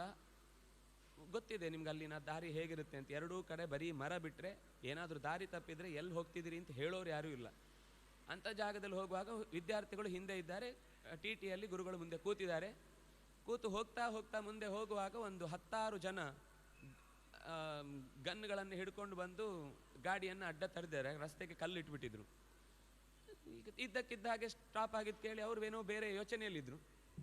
ಯಾಕೆ ನಿಲ್ಲಿಸಿದ್ದು ಗಾಡಿ, ಹೋಗಿ ಮುಂದೆ ಅಂತ ಜೋರು ಮಾಡಿದರು. ಇಲ್ಲ, ಹೋಗ್ಲಿಕ್ಕೆ ಆಗೋದಿಲ್ಲ, ಯಾರೋ ಅಡ್ಡ ನಿಂತಿದ್ದಾರೆ ಅಂತ. ಮೊದಲು ಯಾರು ಕಾಣಿಸ್ಲಿಲ್ಲ, ಸ್ವಲ್ಪ ಹೊತ್ತಾದ್ಮೇಲೆ ಒಂದು 4-5 ಜನ ಎದ್ದು ಬಂದರು. ಆಮೇಲೆ 4-5 ಜನ ಸೇರಿದು ಒಟ್ಟು 10-12 ಜನ. ಸರಿ, ಅವ್ರು ದೂರದಲ್ಲಿ ಬರ್ತಾ ಇದ್ದಾರೆ. ಇವರೆಲ್ಲ ಗಾಡಿ ಇಳಿದು ನಾವು ವಾಪಸ್ ಹೋಗ್ಬೇಕಿಲ್ಲ ಅಂದರೆ ಕಷ್ಟ ಆಗುತ್ತೆ, ಹಾಗೆ ಹೀಗೆ ಅಂತ. ಉಳಿದವರು ಅಡ್ವೊಕೇಟ್ ಸೆಕ್ರೆಟರಿಯೋ ಯಾರೋ ಒಟ್ಟಿಗಿದ್ದವರು, ಹೋಗೋಣ ಸ್ವಾಮಿ ಇದು ಕಷ್ಟ ಅಂತ. ಯಾಕೆ ಹೋಗಬೇಕು ಅಂತ ಅವರು ಎದುರಿನ ಸೀಟನ್ನು ಪಕ್ಕಕ್ಕೆ ಬಗ್ಗಿಸಿ ಬಾಗಿಲು ತೆಗೆದು ಮಂತ್ರಾಕ್ಷತೆ ತಗೊಂಡು ಬಾ ಅಂತ 10 ರೂಪಾಯಿದು ನೋಟು ಕಲ್ಸಕ್ಕರೆ ಮಂತ್ರಾಕ್ಷತೆ ಹಿಡ್ಕೊಂಡು ಸೀದಾ ಕೆಳಗೆ ಇಳಿದ್ರು. ಇಳಿದು ಅವರೆಲ್ಲ ಇವ್ರು ಕೆಳಗೆ ಇಳಿದಿದ್ದು ನೋಡಿ ಅವ್ರಿಗೊಂಥರ ಆಶ್ಚರ್ಯ. ಇವ್ರು ಹೆದರು ಓಡೋದು ಬಿಟ್ಟು ಇಳಿದು ಕೆಳಗೆ ಬರ್ತಿದಾರಲ್ಲ. ಹುಡುಗರು ತಕ್ಷಣ ಎಲ್ಲ ಜೊತೆಗೆ ಇಳಿದ್ರು. ಅವರೇ ಇಳಿದ ಮೇಲೆ ನಮಗೆ ಧೈರ್ಯ ಬಂತು ಅಂತ ಎಲ್ಲ ಇಳಿದ್ರು. ಅವರಿಗೆ ಕವರ್ ಆಗಿ ನಿಂತ್ಕೊಂಡ್ಮೇಲೆ ಅವ್ರ ಹತ್ರ ಮಾತಾಡಿಸಿದ್ರು. ಯಾಕೆ, ಏನು ನಿಮ್ಮ ಸಮಸ್ಯೆ ಏನು, ನಿಮ್ಗೆ ಏನಾದರೂ ಸಮಸ್ಯೆ ಇದ್ದರೆ ನನ್ನ ಹತ್ರ ಹೇಳಿ, ನಾನು ಪರಿಹಾರ ಮಾಡ್ತೇನೆ. ನೀವು ಹೀಗೆಲ್ಲ ಹಿಡ್ಕೊಂಡು ಹೆದರಿಸ್ಕೊಂಡು ಓಡಾಡ್ತಾ ಇದ್ರೆ ಯಾರು ಕೂಡ ಓಡಾಡಬಾರ್ದ? ನಿಮ್ಮ ಹಾಗೆ ಎಲ್ಲರೂ ಬಹಳ ಜೀವಗಳಲ್ವಾ? ನೀವು ಎಲ್ಲರನ್ನು, ನಿಮಗೆ ತೊಂದರೆ ಆದರೆ ನಿಮ್ಮ ಹೆಂಡತಿ ಮಕ್ಕಳು ನೋಯಿಸ್ಕೊಂಡು ಅಳುದಿಲ್ವಾ? ಹಾಗೆ ಬೇರೆ ಯಾರಿಗಾದ್ರೂ ತೊಂದರೆ ಆದರೆ ಅವ್ರ ಮನೆಯವರು ದುಃಖ ಪಡಲ್ವಾ ಅಂತ ಒಂದಿಷ್ಟು ಮಾತಾಡಿ ಅವ್ರಿಗೆ ಏನನ್ನಿಸ್ತೋ ಗೊತ್ತಿಲ್ಲ, ಕೈಯಲ್ಲಿದ್ದ ಎಲ್ಲ ಗನ್ನನ್ನು ಪಕ್ಕಕ್ಕಿಟ್ಟು ನೆಲದಲ್ಲಿ ಇಟ್ಟು ಸೀದಾ ಬಂದು ಕೈ ಮುಗಿದು ನಮಸ್ಕಾರ ಮಾಡಿ 10 ರೂಪಾಯಿ ನಿಮ್ಗೆ ಏನಾದರೂ ಸಮಸ್ಯೆ ಇದ್ರೆ ನಾನು ಕೊಡ್ತೇನೆ ತಗೊಳ್ಳಿ ಅಂತ ಹೇಳಿ ಕೊಟ್ಟು ಅವ್ರನ್ನ ಕಳಿಸ್ಬಿಟ್ರು. ಇನ್ಯಾವತ್ತೂ ಕೂಡ ಇಂಥ ಕೆಲಸ ಮಾಡಬೇಡಿ, ನಿಮ್ಮ ಹೆಸರು ಹೇಳಿ, ನೀವು ಎಲ್ಲಿರ್ತೀರಿ ಹೇಳಿ, ನಾನು ಯಾರಿಗೂ ನಿಮ್ಮನ್ನು ಪೊಲೀಸಿಗೆ ಕೊಡಲ್ಲ, ನಿಮ್ಮ ಮನೆ ಮಾಡಿ ಕೊಡ್ತೇನೆ, ನಿಮಗೆ ಮನೆಗೆ ಏನು ಸಮಸ್ಯೆ ಇದೆ ಅದನ್ನು ಮಾಡಿ ಕೊಡ್ತೇನೆ ಅಂತ ಹೇಳಿ ಆ ಕಾಲದಲ್ಲಿ 80-90 ಮನೆಗಳನ್ನು ಮಾಡಿ ಅದಕ್ಕೆ ಕರೆಂಟು ಕೊಡಿಸಿ, ಇದೆಲ್ಲ ಅದು ಸಜ್ಜನರ ಸಮಾಗಮ. ಅಂದರೆ ಒಬ್ಬ ವ್ಯಕ್ತಿಯ ಒಳಗಿನ ಬದಲಾವಣೆ ಆಗತ್ತೆ ಅನ್ನೋದಕ್ಕೆ ಬೇಕಾದಷ್ಟು ದೃಷ್ಟಾಂತಗಳಿವೆ. ಅದರಿಂದಾಗಿ ಅವನು ಹೇಳಿದ ಮಾತು, ನಿನ್ನಂತಹ ದೊಡ್ಡವಳ 1-2 ಮಾತುಗಳೇ ನನ್ನ ಮನಸ್ಸನ್ನು ಇಷ್ಟು ಶುದ್ಧೀಕರಿಸುತ್ತೆ ಅಂದರೆ ಅದು ಸಜ್ಜನಿಕೆಯ ಪ್ರಭಾವ, ಅದು ಸಜ್ಜನಿಕೆಯಲ್ಲಿರುವಂತಹ ಬಲ. ಅದು ಆ ಬಲವನ್ನು ನಾವು ಯಾವತ್ತೂ ಬಿಟ್ಟುಕೊಡ್ಲಿಲ್ಲ ಅಂದರೆ ನಮಗೆ ಜಗತ್ತೇ ಎದುರು ಅಕಸ್ಮಾತ್ ನಾವೇನೂ ತಪ್ಪು ಮಾಡದೆ ಎದುರು ನಿಂತಿದೆ ಅಂದರೆ ತನ್ನಿಂತಾನೇ ಶಾಂತ ಆಗುತ್ತೆ. ಅದು ದೊಡ್ಡ ತೆರೆ ಇದ್ದ ಹಾಗೆ. ಆದರೆ ಆ ತೆರೆಗೆ ಬಹಳ ಕಾಲ ಆಯುಷ್ಯ ಇರಲ್ಲ, ಅದು ಹೋಗಿ ದಂಡೆಗೆ ಬಡಿದು ಮತ್ತೆ ವಾಪಸ್ ಕೆಳಗೆ ಇಳಿಲೇಬೇಕು. ಎಷ್ಟೊತ್ತು ಅಂತ ಆಕಾಶದಲ್ಲಿ ನಿಂತ್ಕೊಂಡಿರುತ್ತೆ ತೆರೆ. ಆದರೆ ದೊಡ್ಡವರ ಗುಣ ಹಾಗೆ ಅಂತ ನನಗೆ ಇನ್ನೇನು ಹೇಳಲಿಕ್ಕೆ ಕಾಣಲ್ಲ ತಾಯಿ. ನಿನ್ನ ಹತ್ರ ಮಾತಾಡಿದಾಗಲೇ ನಾನು ಪೂರ್ತಿ ಮನಸ್ಸು ಬಿಚ್ಚಿ ಮಾತಾಡಿದಾಗಲೇ ನಾನು ಇನ್ನು ಯಾವ ಕಡೆಯಿಂದಲೂ ನನಗೇನು ಶಿಕ್ಷೆ ಆದರೂ ನನಗೆ ಭಯ ಇಲ್ಲ. ಅಂದರೆ ತಪ್ಪು ಮಾಡಿದ್ದೇನೆ ಅನ್ನೋದು ಒಪ್ಕೊಂಡಿದ್ದೇನೆ, ಈ ತಪ್ಪಿಗೆ ನನಗೇನು ಶಿಕ್ಷೆ ಆದರೂ ಸಿದ್ಧ ಅಂತ ನಾನು ನನ್ನ ಒಡ್ಡಿಕೊಂಡು ಬಿಟ್ಟಿದ್ದೇನೆ. ಆ ತಪ್ಪಿಗೆ ಶಿಕ್ಷೆಯಾಗಿ ಪಡೆದುಕೊಳ್ಳುವುದಕ್ಕೆ ಕಿಂಚಿನ್ನು ವಚ್ಮೆತಃ ಪರಂ. ಇದರ ನಂತರ ಇನ್ನೇನು ಹೇಳಲಿಕ್ಕೆ ನಿನ್ನ ಹತ್ರ ಉಳಿದಿಲ್ಲ. ಸಜ್ಜನಾನಾಂ ಸಮಾಭೂತಿ ಸರ್ವೇಷಾಂ ಉಪಜೀವನಂ. ಯಾವಾಗಾದರೂ ಯಾರಿಗಾದರೂ ಸಜ್ಜನರು ಸಿಕ್ಕಿದ್ರು ಅಂತಂದರೆ ದಯವಿಟ್ಟು ಅವರನ್ನು ದೂರ ಮಾಡಿಕೊಳ್ಬೇಡಿ ಅಂತ ಅನ್ನೋದನ್ನು ಬೇಕಾದರೆ ನಾನೊಂದು ಘೋಷಣೆ ರೂಪದಲ್ಲಿ ಹೇಳ್ತೇನೆ. ಹೀಗೆ ಆ ಎಲ್ಲ ಕನ್ಫೆಸ್ ಮಾಡಿಕೊಂಡು ಮಾತುಗಳನ್ನು ಹೇಳಿದ ಮೇಲೆ ಕಾಂಚನ ಮಾಲಿನಿ ಅವಳು ಹೇಳ್ತಾಳೆ, ಕರಿಷ್ಯೆ ನಿಷ್ಕೃತಿಂ ರಕ್ಷ ಇದಾನೀಂ ಖಲು ಮಾಶುಚ. ದುಃಖ ಪಡಬೇಡ, ನೀನು ತಪ್ಪು ಅಂತ ಭಾವನೆ ನಿನಗೆ ಮನಸ್ಸಿಗೆ ಬಂತು, ನೀನು ಅದನ್ನು ತಿದ್ದಿಕೊಳ್ಬೇಕು ಅಂತ ಮನಸ್ಸನ್ನು ಬದಲಾಯಿಸಿಕೊಂಡಿದ್ದಿ, ಇನ್ನು ಮುಂದೆ ಈ ಥರದ ತಪ್ಪು ನಿನ್ನಿಂದ ಆಗೋದಿಲ್ಲ ಅಂತ ನಿನಗೆ ನಿಶ್ಚಯ ಬಂತು ಅಂದರೆ ನೀನು ಎಲ್ಲ ಪಾಪಗಳಿಂದ ಮುಕ್ತನಾದಿ ಅಂತಲೇ ಅರ್ಥ. ನಾನೇ ನಿನಗೆ ಅಂತಹ ಪಾಪಗಳಿಂದ ಪರಿಹಾರ ಆಗುವುದಕ್ಕೆ ನಿನ್ನ ನಿಷ್ಕೃತಿಯನ್ನು, ನಿನ್ನಲ್ಲಿರುವಂತಹ ಕೊಳೆಯನ್ನು ಕಳೀಲಿಕ್ಕೆ ನನ್ನ ಪುಣ್ಯವನ್ನು ನಿನಗೆ ಕೊಡ್ತೇನೆ ಅಂತ ಹೇಳಿ ಪ್ರತಿಜ್ಞಾಂತು ದೃಢಾಂ ಕೃತ್ವ ಯತಿಷ್ಯೇ ತವ ಮುಕ್ತಯೇ. ನಿನಗಿರುವ ಈ ರಕ್ಕಸ ಜನ್ಮವನ್ನು ಬಿಡುಗಡೆ ಮಾಡಲಿಕ್ಕೆ ನನ್ನ ಸರ್ವ ಪ್ರಯತ್ನವನ್ನು ನಾನು ಮಾಡ್ತೇನೆ ಅಂತ ಹೀಗೆ ಹೇಳಿ, ನಾನು ಹಿಂದೆ ಮಾಘದ ಅನೇಕ ಮಾಸಗಳಲ್ಲಿ ಮಾಡಿದ ತೀರ್ಥ ಸ್ನಾನದ ಫಲ ನನ್ನ ಹತ್ರ ಇದೆ, ಅದರಿಂದಾಗದು ಯಾವತ್ತೂ ವ್ಯರ್ಥ ಆಗೋದಿಲ್ಲ.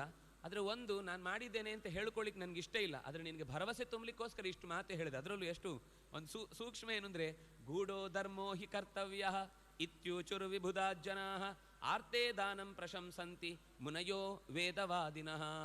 ನನಗೆ ನಾನು ಏನೋ ಸಾಧನೆ ಮಾಡಿದ್ದೇನೆ ಅಂತ ಹೇಳಿಕೊಳ್ಳುವುದರಲ್ಲಿ ತಾತ್ಪರ್ಯ ಇಲ್ಲ. ಯಾಕೆಂದರೆ ದೊಡ್ಡವರು ಹೇಳಿದ್ದಾರೆ, ಗೂಢೋ ಹಿ ಧರ್ಮ ಕರ್ತವ್ಯ. ಉಪನಿಷತ್ತು ಕೂಡ ಎಚ್ಚರಿಕೆ ಕೊಡುವಾಗ ಯದೇವ ವಿದ್ಯೆಯಾ ಕರೋತಿ ಶ್ರದ್ಧೆಯ ಉಪನಿಷದ ತದೇವ ವೀರ್ಯವತ್ತರಂ ಭವತಿ ಅಂತ. ಯಾವುದೇ ಒಂದು ಕರ್ತವ್ಯವನ್ನು ಮಾಡುವಾಗ ವಿದ್ಯೆಯ ತಿಳಿದು ಮಾಡಬೇಕು. ನಾವೇನು ಮಾಡ್ತಾ ಇದ್ದೇವೋ ಅದರ ಬಗ್ಗೆ ನಮಗೆ ಸ್ವಲ್ಪ ಆದರೂ ಅರಿವಿರಬೇಕು. ದೀಪಾವಳಿಗೆ ದೀಪ ಹಚ್ತೇವೆ, ಯುಗಾದಿಗೆ ಮನೆಯಲ್ಲಿ ಪದಾರ್ಥಗಳನ್ನೆಲ್ಲ ಬೆಳಿಗ್ಗೆ ತಂದಿಟ್ಟು ನೋಡಿ ಆಮೇಲೆ ನಮಸ್ಕಾರ ಮಾಡಿ ಎಣ್ಣೆ ಸ್ನಾನ ಮಾಡಿ ಏನೇನು ಎಲ್ಲ ಒಂದು ವಿಧಿ ಇದೆ. ಅದರ ಹಿನ್ನೆಲೆ ಏನು, ಅದು ಯಾಕೆ ಬಂತು, ಅಂತಹ ದಿವಸಕ್ಕೆ ಏನು ಮಹತ್ವ, ಇದನ್ನು ತಿಳಿದು ಮಾಡಿದಾಗ ಅದರಲ್ಲಿರುವ ಶ್ರದ್ಧೆ ಹೆಚ್ಚುವುದರಿಂದ ಅದರಿಂದ ಪಡೆಯಬಹುದಾದ ಲಾಭ ಪ್ರಭಾವವು ಕೂಡ ಹೆಚ್ಚಿರುತ್ತೆ. ಹಾಗಾಗಿ ವಿದ್ಯೆಯಾ ಕರೋತಿ. ಎರಡನೇದು ಶ್ರದ್ಧೆಯ. ವಿದ್ಯೆ ಬಂತು ಅಂದರೆ ಏನು ಅಂತ ಗೊತ್ತಾಯಿತು ಅಂದರೆ ತಾನಾಗಿ ಅದರಲ್ಲಿ ಶ್ರದ್ಧೆ ಮೂಡುತ್ತೆ. ಸಮಸ್ಯೆ ಇದಲ್ಲ, ಸಮಸ್ಯೆ ನೆಕ್ಸ್ಟ್ ಇದ್ದು ತಿಳಿದ ಮೇಲೆ ಮಾಡುವುದಾದ ಮೇಲೆ ಮತ್ತೆ ಅದು ದಾರಿ ತಪ್ಪಿಸುವುದೇನು ಅಂತಂದರೆ ಎಲ್ರಿಗೂ ಗೊತ್ತಾಗಬೇಕು ಅನ್ನೋ ಭಾವನೆ. ಅದು ಬಂತು ಅಂದರೆ ಮತ್ತೆ ಮಾಡಿದ ಕೆಲಸ ಅಲ್ಲೇ ನೀರಲ್ಲಿ ಹೋಮತ್ತರ. ಉಪನಿಷದ ಎಷ್ಟು ಸಾಧ್ಯವೋ ಅಷ್ಟು ಅದನ್ನು ಭಗವಂತನಿಗೂ ನನಗೂ ಇರುವ ನಡುವಿನ ಸಂಬಂಧ ಅನ್ನೋದನ್ನು ಯೋಚನೆ ಮಾಡಿ ಆ ಕರ್ತವ್ಯದಲ್ಲಿ ತೊಡಗಬೇಕು ಹೊರತು ಆಮೇಲೆ ಏನು ಅಂದರೆ ಹಾಗೆ ಗೊತ್ತಾಗಬಾರ್ದು ಅಂತಂದರೆ ಮನೆಯಲ್ಲಿ ಮಕ್ಕಳಿಗೆ ಹೆಂಡತಿ ಗೊತ್ತಾಗಬಾರ್ದು ಅಂತಲ್ಲ. ನಾನು ಕಣ್ಣು ಮುಚ್ಕೊಂಡು ಒಳಗಿನಿಂದಲೇ ದೇವರನ್ನು ಧ್ಯಾನ ಮಾಡ್ತೇನೆ, ಪೂಜೆ ಮಾಡಲ್ಲ ಅಂತ ಕೊಡುವುದಲ್ಲ. ಅದೆಲ್ಲ ಮನೆಯಲ್ಲಿ ಮಾಡುವ ಕರ್ತವ್ಯ ಕ್ರಮಗಳಾಗಬೇಕು. ಆದರೆ ಯಾವುದಾದ್ರೂ ಒಂದು ದಾನ ಕೊಟ್ಟ ಮೇಲೆ ಅದು ಪೇಪರಲ್ಲಿ ಬರಲಿಲ್ಲ ಅಂದರೆ ಮರು ದಿವಸ ನಾನು ಮಾಡಿದ್ದು ವ್ಯರ್ಥ ಆಯಿತು ಅಂತ ಭಾವಿಸಬಾರ್ದು. ನಿನ್ನೆ ಸಿಕ್ಕಿದ ಸಮ್ಮಾನ ಎಲ್ಲೋ ಅಲ್ಲಿ ಚಪ್ಪಾಳೆ ಕೊಟ್ಟರು ಕೂಡ ಪೇಪರಲ್ಲಿ ಹಾಕಲಿಲ್ಲ ಅನ್ನೋ ಅಷ್ಟೇ ಕಾರಣಕ್ಕೆ ಆ ಸಮ್ಮಾನ ಏನು ಉಪಯೋಗ ಆಗಲಿಲ್ಲ ಅಂತ ಭಾವಿಸಬಾರ್ದು. ನಮಗೇನು ಅಂದರೆ ಕೊಟ್ಟದ್ದು ಭಗವಂತನ ಪ್ರಸಾದ ಬಂದಿದೆ ಅಂತನ್ನುವ ಭಾವನೆ ಅಷ್ಟೇ ಮುಖ್ಯ. ನೋಡಿದವನಿದ್ದಾನೆ, ನೋಡಿದವನು ಎಲ್ಲರ ಒಳಗಿದ್ದಾನೆ, ಅಲ್ಲಿಂದಲೂ ಏನು ಸಿಗಬೇಕಿತ್ತು ಅದನ್ನು ಕೊಟ್ಟೇ ಕೊಡಿಸ್ತಾನೆ ಎನ್ನುವ ಗೂಢ ಯಾವತ್ತು ಎಷ್ಟು ಸಾಧ್ಯವೋ ಅಷ್ಟು ಗುಟ್ಟಾಗಿ ನಮ್ಮ ಧರ್ಮಗಳನ್ನು ನಮ್ಮ ಕರ್ತವ್ಯಗಳನ್ನು ಆಚರಿಸಿಕೊಳ್ಳುವುದರಲ್ಲಿ ಹೆಚ್ಚು ಅರ್ಥ ಇದೆ. ಹೀಗೆ ಆರ್ತೆ ದಾನಂ ಪ್ರಶಂಸಂತಿ ಮುನಯೋ ವೇದವಾದಿನಃ.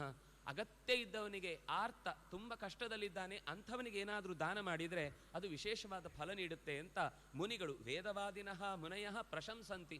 ಹಾಗಾಗಿ ನಿನಗೆ ನಾನು ಮಾಡಿದ ಕರ್ಮದಿಂದ ಒಂದಿಷ್ಟು ಪುಣ್ಯ ಬಂದು ನಿನ್ನ ಈ ರಕ್ಕಸ ಜನ್ಮ ನಿವೃತ್ತಿಯಾಗಿ ನಿನ್ನ ಒಳ್ಳೆಯ ಜನ್ಮದಲ್ಲಿ ಮತ್ತಷ್ಟು ನೀನು ಸಾಗಿ ಮುಂದೆ ಸಾಧನೆ ಮಾಡಿಕೊಳ್ಳಿಕ್ಕಾಗುತ್ತೆ ಅಂದರೆ ಅದನ್ನು ಪುಣ್ಯವನ್ನು ಎರೀಲಿಕ್ಕೆ ನಾನು ಸಿದ್ಧಳಿದ್ದೇನೆ. ದದೌ ಸಮಾಗಜಂ ಪುಣ್ಯಂ ತಸ್ಮೈ ವೃದ್ಧಾಯ ರಕ್ಷಸೇ. ಆ ವೃದ್ಧನಾದ ರಾಕ್ಷಸನಿಗೆ ತಾನು ಮನಃಪೂರ್ವಕವಾಗಿ ಸ್ಮರಣೆ ಮಾಡಿಕೊಂಡು ತನ್ನ ಕರ್ತವ್ಯದಿಂದ ಬಂದ ಪುಣ್ಯವನ್ನು ಧಾರೆ ಎರೆದು ಆತನ ರಾಕ್ಷಸ ಜನ್ಮ ನಿವೃತ್ತಿಯಾಗಲಿ ಅಂತ ಭಗವಂತನನ್ನು ಪ್ರಾರ್ಥಿಸಿದ್ಲು.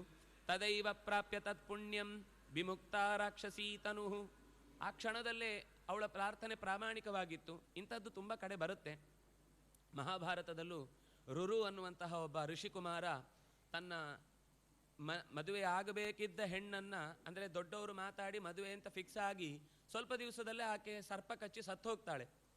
ಆಕೆಯ ವರ್ತನೆ ಇದೆಲ್ಲ ತಂದೆಯಿಂದ ಕೇಳಿ ಗೊತ್ತಿರುತ್ತಾದ್ರಿಂದಾಗಿ ಮತ್ತು ತಾನೂ ಕೂಡ ಆಕೆಯನ್ನು ಅತ್ಯಂತ ಒಪ್ಪಿದ್ದಾದ್ರಿಂದಾಗಿ ತಾನು ಮುಂದೆ ಗೃಹಸ್ಥ ಧರ್ಮ ಹೇಗೆಲ್ಲ ಆಚರಣೆ ಮಾಡಬೇಕು, ಎಷ್ಟು ಜನಕ್ಕೆ ಆತಿಥ್ಯ ನಿತ್ಯ ಮಾಡಬೇಕು, ಇದೆಲ್ಲ ಕಲ್ಪನೆ ಕಟ್ಟಿಕೊಂಡಿದ್ದವಳು ಶವವಾಗಿ ಬಂದಾಗ ಅವನಿಗೆ ದುಃಖ ತಡಿಲಿಕ್ಕಾಗದೆ ನಾನು ಇಲ್ಲಿ ತನಕ ಮಾಡಿದ ನಿತ್ಯದ ಅನುಷ್ಠಾನ ಜಪ, ದೊಡ್ಡವರಿಗೆ ಮಾಡಿದ ಸೇವೆ, ನನ್ನಲ್ಲಿರುವಂತಹ ಪ್ರಾಮಾಣಿಕವಾದ ಹಾರ್ದ ಭಾವ ಇದೆಲ್ಲ ಸತ್ಯ ಆಗಿದ್ರೆ ಆಕೆ ಮತ್ತೆ ಬದುಕಿ ಬರಲಿ ಅಂತ ಕೇಳಿಕೊಳ್ತಾನೆ.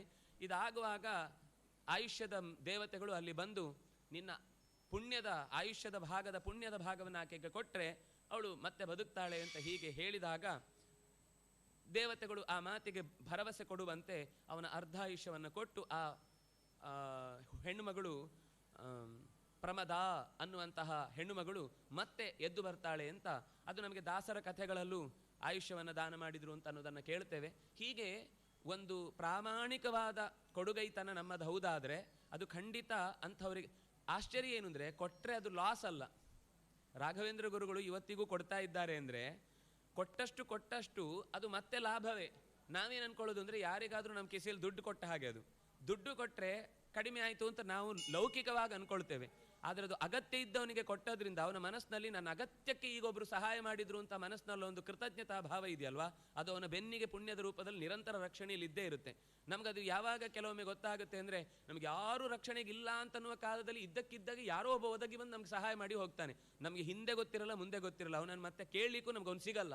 ಇಂಥ ಅನುಭವಗಳು ನಮ್ಗೆ ಆಗಿದ್ದಿದ್ರೆ ಅದರ ಹಿಂದೆ ಎಲ್ಲೋ ಒಂದು ಕಡೆ ನಾವು ಮಾಡಿದ ಒಳ್ಳೆಯ ಕೆಲಸ ನಮಗೆ ಇಲ್ಲಿ ಫಲಿಸಿದೆ, ಪ್ರತಿಫಲಿಸಿದೆ ಅಂತ ಅನ್ನೋದು ಗೊತ್ತಾಗುತ್ತೆ.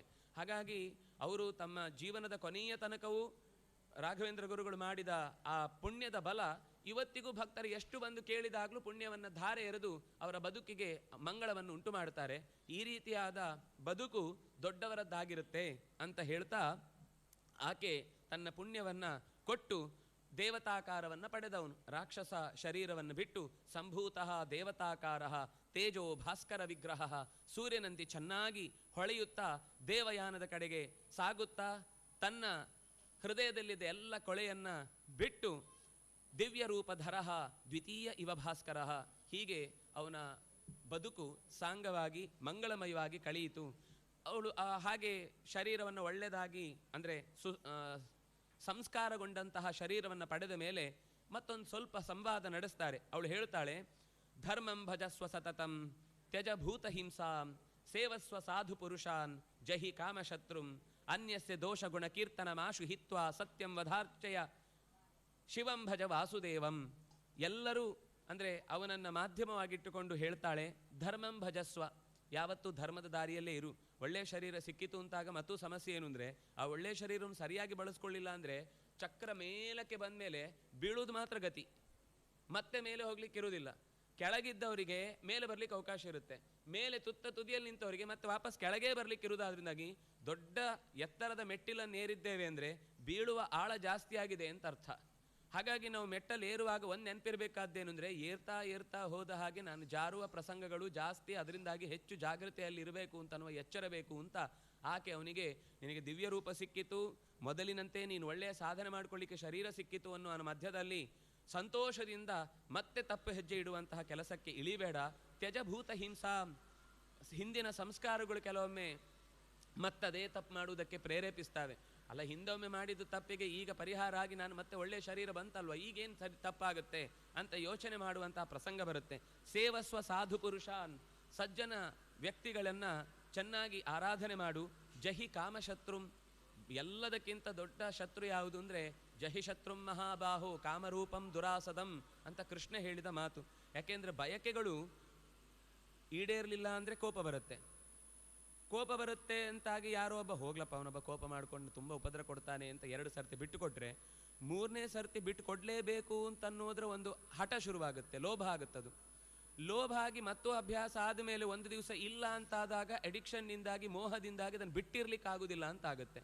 ಬಿಟ್ಟಿರ್ಲಿಕ್ಕಾಗದೆ ತನ್ನತ್ರವೇ ಜಾಸ್ತಿ ಅದು ಸಂಗ್ರಹ ಆಯಿತು ಆಯಿತು ಆಯಿತು ಅಂತ ಹೋದಾಗ ಅದು ಮದವಾಗಿ ಅಹಂಕಾರವಾಗಿ ನಮ್ಮನ್ನು ಕಾಡ್ಲಿಕ್ಕೆ ಶುರು ಮಾಡುತ್ತೆ. ಅಹಂಕಾರವಾಗಿ ಕಾಡುವ ಮಧ್ಯದಲ್ಲಿ ನಮ್ಮ ಹಾಗೆ ಇನ್ನೊಬ್ಬನು ಅಷ್ಟೇ ದೊಡ್ಡದ, ನಮ್ಮ ಮನೆ 2 ಫ್ಲೋರ್ ಇದ್ದಿತ್ತು, ಪಕ್ಕದವನು 3 ಫ್ಲೋರ್ ಇದ್ದು ತೆಗೆದ ತಕ್ಷಣ ಈರ್ಷ್ಯೆ ಶುರುವಾಗುತ್ತೆ. ಮತ್ತಹ ಸರತಿ, ನನ್ನಿಂದ ಮುಂದೆ ಹೋಗ್ತಾನವನು, ಅವನು ಹೇಗೆ ಮುಂದೆ ಹೋದ ಅಂತ ಒಂದು ಕಾಮದ ಬೀಜ ಉಳಿದ ಮರಿಗಳು ಮೊಮ್ಮಕ್ಕಳನ್ನು ಹಿಡ್ಕೊಂಡು ಬಂದು ಒಂದು ದೊಡ್ಡ ರಾಕ್ಷಸ ಸೈನ್ಯವನ್ನು ಹುಟ್ಟಾಕತ್ತೆ ಮನಸ್ಸಿನೊಳಗೆ. ಅದರಿಂದಾಗಿ ಒಂದಕ್ಕೊಂದು ಸಂಬಂಧದಿಂದ ಅದು ಬೆಳಿಲಿಕ್ಕೆ ಬಿಡಬಾರ್ದು ಅಂತಾದರೆ ಕಾಮಯೇಶ ಕ್ರೋಧಯೇಶ ರಜೋಗುಣ ಸಮುದ್ಭವ. ಮೊದಲು ಗೆಲ್ಲಬೇಕಾದದ್ದು ಬೇಡವಾದ ಬಯಕೆಗಳನ್ನು ದೂರ ಇಡುವುದು. ಬೇಡವಾದ ಬಯಕೆಗಳನ್ನು ದೂರ ಇಡುವುದು ತುಂಬ ಕಷ್ಟ. ಬೇಕಾದ ಬಯಕೆಗಳಿದ್ದರೆ ಮಾತ್ರ ಬೇಡವಾದ ಬಯಕೆಗಳು ಹೋಗ್ತವೆ. ಮಗುವಿನ ಕೈಯಲ್ಲಿ ನಿಮ್ಮ ಮೊಬೈಲ್ ದೊಡ್ಡದು ಚೆನ್ನಾಗಿರೋದು ಎತ್ತಿ ಹಾಕತ್ತೆ ಅಂತ ಹೆದರಿಕೆಯಿಂದ ಅದನ್ನು ಇಸ್ಕೊಳ್ಬೇಕು ಅಂದರೆ ನೀವು ಇನ್ನೇನಾದರೂ ಡಮ್ಮಿ ಮೊಬೈಲ್ ಕೊಡಬೇಕಾದ್ರೆ ಕೈಗೆ, ನೀವು ಅದನ್ನೇ ಕಿತ್ಕೊಂಡು ಬಿಟ್ಟರೆ ಕಿಟಾರ ಕಿರುಚುವ ಜೊತೆಗೆ ಅದನ್ನು ಎತ್ತಿಯೇ ಹಾಕಿ ಕೊಡೋದು. ಅದರಿಂದಾಗಿ ನಮ್ಮ ಮನಸ್ಸು ಮಗು ಇದ್ದ ಹಾಗೆ. ಅದರಿಂದ ನೀವು ಬೇಡವಾದದನ್ನು ಕಿತ್ಕೊಳ್ಬೇಕು ಅಂದರೆ ಇನ್ನೇನೋ ಬೇಕಾದ್ದನ್ನು ಈಚೆಯಿಂದ ದೇವರು, ಚಿಂತನೆ, ಶಾಸ್ತ್ರ, ಪುರಾಣ, ಇನ್ನೇನೋ ಒಂದು ಒಳ್ಳೆಯ ಸಂಗತಿ, ಒಳ್ಳೆಯ ಅಭ್ಯಾಸ, ಯಾವುದೇ ದುಶ್ಚಟಗಳನ್ನು ಬಿಡಿಸುವವರಿಗೂ ಒಂದು ಚಟ ಇರಲೇಬೇಕು ಅಂತ ಬೇರೆ ಏನೋ ಒಂದು ಚಟ ಹಚ್ಚಿಸ್ತಾರೆ. ಅದಿಲ್ಲ ಅಂದರೆ ಈ ಚಟ ಬಿಡುವುದಿಲ್ಲ. ಅಂದರೆ ಮನಸ್ಸಿಗೆ ಅದೊಂದು ಸಹಜ ಸ್ವಭಾವ, ಅದು ಏನನ್ನಾದರೂ ಹಿಡಿದಿರಬೇಕು. ಏನೋ ಒಳ್ಳೆಯದನ್ನೇ ಹಿಡಿ, ಕೆಟ್ಟದ್ದನ್ನು ತಾನಾಗಿ ಬಿಡುತ್ತೆ. ಹಾಗಾಗಿ ಜಹಿ ಕಾಮಶತ್ರುಂ, ನಿನ್ನೊಳಗಿರುವ ಕೆಟ್ಟ ಬಯಕೆಗಳನ್ನು ದೂರೀಕರಿಸಿಕೋ. ಅನ್ಯಸ್ಯ ದೋಷ ಗುಣಕೀರ್ತನ ಮಾಶುಹಿತ್ವ. ಇದರ ಸಿದ್ಧಿ ಆಗಬೇಕು ಅಂದರೆ ಇನ್ನೊಂದು ಬೇಕಾದ ಮುಖ್ಯ ಧರ್ಮ ಏನು ಅಂದರೆ ಬೇರೆಯವರ ಕೆಡುಕುಗಳನ್ನು ಆಡಿಕೊಳ್ಳುವುದಕ್ಕೆ ಹೋಗಬೇಡ. ಆಡಿ ಆಡಿ ಆಡಿ ಅದೇ ನಮ್ಮ ಜೀವನದಲ್ಲಿ ಘಟಿಸೋದು. ಎಷ್ಟೋ ಸರ್ತಿ ಅವನೇನು ಅಮ್ಮ ಅವ್ರ ಗಂಡ ಅಂತ, ಮದುವೆ ಆದಮೇಲೆ ಇವನು ಅದೇ.